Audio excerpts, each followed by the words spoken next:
Oke, kalau usia muda apa enggak relatif lah ya. Saya udah usia mungkin 37 tahun, ya sebenarnya juga nggak muda. Kalau misalkan dibilang sukses juga masih belum, ini perusahaan baru 2 bulan.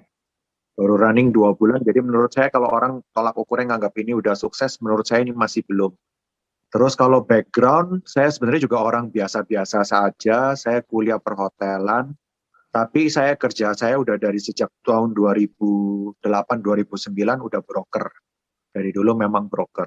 Terus sampai kepikiran bisa sampai membuat perusahaan ini pas karena kebetulan pas waktu itu saya lagi contacting ketemu sama robot makernya, akhirnya dikenalin dan akhirnya saya bikin robot. Profit sharing. Sebenarnya kita harus langsung di hari itu. Jadi robot akan kejar kerugian di hari itu juga, bukan besoknya. Kerugiannya begitu sudah ketutup baru profit sharing atau Ya, setiap transaksi setelah modal kembali baru dihitung profit sharing ya? Kerugiannya.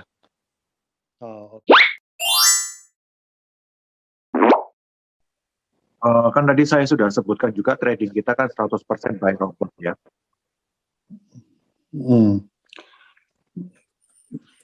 Yang pengawasnya itu Pak Hendry, maksudnya pengawasnya itu backgroundnya apakah IT? IT, apakah ada orang profesional yang paham? Pasti ada. Ada ya? Ada. Nah, maksud mereka apakah dari pihak company memperbolehkan untuk memberitahukan mereka backgroundnya? Itu konfidensial dong, kalau nggak kan bisa di-hijack sama perusahaan lain. Oke. Sebenarnya kalau misalkan sebagai nasabah mau tahu seperti itu, mungkin bisa menanyakan hal ini langsung ke pihak Lotus.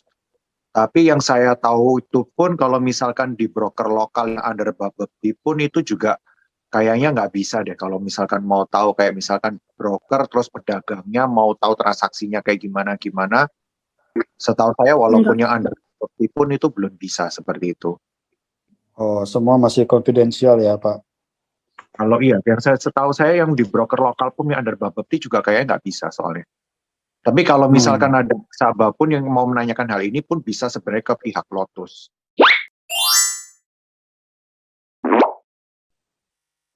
Kalau ini sepertinya udah dijelasin Pak Hendry tadi ya. Itu jelas bukan. Itu udah jelas bukan. Kalau misalkan pertanyaan seperti itu kayak gimana ya untuk ngejelasinnya ya. Semua investasi memang ada resiko, tapi yang pasti nggak dibawa kabur. Udah gitu aja. Iya. Jadi intinya kita kalau cut loss di hari itu, robot akan kejar untuk tutup kerugian di hari itu juga. Di hari yang sama robot akan terus hari itu kurang lebih 10% kalau bisa lebih langsung sekaligus dicari yang target 1%-nya itu mungkin ya Pak. Ya, kalau betul. Memungkinkan ya.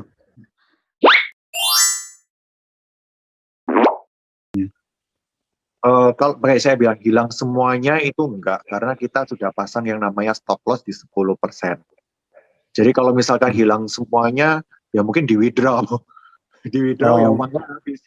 Minimal juga butuh 10 hari berarti ya Pak untuk habis, dan di hari kedua atau ketiga kalau memang mereka sudah rasa oh ini sudah nggak benar arahnya, robotnya udah nggak benar, mereka udah boleh stop untuk withdraw dari robot ya. Iya betul.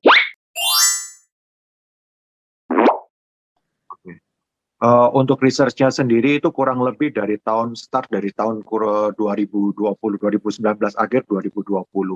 Untuk backtest-nya itu ada diambil datanya itu dari bulan April sampai bulan Juni. Itu ada datanya, kalau mau nanti akan di-share juga. Boleh ya Pak. Jadi nanti kalau memang itu apa? Nanti akan saya share ke leader-leadernya, nanti leadernya boleh share ke yang lain, member-member ini. Oh oke. Baik Pak.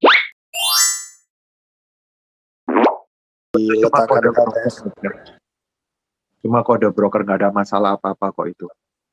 Itu ya Pak. Mereka kadang-kadang suka berpikiran apakah ini karena harganya berbeda kita bikin sendiri harganya, atau itu cuma kode untuk robot mengambil transaksi. Even beberapa produk yang atau broker yang di ICDX pun di belakangnya pun juga ada kode-kode seperti itu. Itu cuma kode aja, nggak ada masalah apa-apa. Nggak ada masalah apa-apa ya Pak. Even broker-broker lokal yang di Indonesia pun juga beberapa juga pakai kode seperti itu kok. ICDX loh itu.